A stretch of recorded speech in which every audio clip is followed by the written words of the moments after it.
ఈ ప్రాంతంలో ఉండరు కదా, అవన్నీ వీళ్ళు చేసింది ఏం లేదు కదా.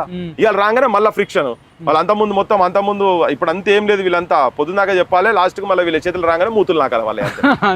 అంతే తప్ప. అప్పట్లో నాన్నగారు ముచ్చల సత్యనారాయణ గారు సంజీవారెడ్డి మామ అని ఒక పాట కడితే, మీరు మన ఇందిరా పార్క్ దగ్గర నిరుద్యోగుల సభలో రేవంత్ రెడ్డి మామ అనేది వైరల్ అయిందన్న. అసలు ఎందుకు అంత కోపం ఎందుకు వచ్చింది? ఇప్పుడు కూడా మన ఛానల్ సబ్స్క్రైబర్స్ కోసం అసలు ఎందుకు వాడిరు ఆ పాట కూడా? ఈయనే వాగ్దానాలు చేసిండు, ఈయన కూడా మోసం చేసిండు, violation of agreements, breach of trust. అయినా మీ ఫ్రెండ్ కనీసం కనికరం లేదా మీకు? దోస్తు కాదు, అది పర్సనల్. ఇప్పుడు ముత్యాల సత్యనారాయణ అన్నకేమో సంజీవ్ రెడ్డి దోస్తు కూడా కాకపోవచ్చు, సరే మా పాడిండు, ఇప్పుడు మీకు ఫ్రెండే కదా.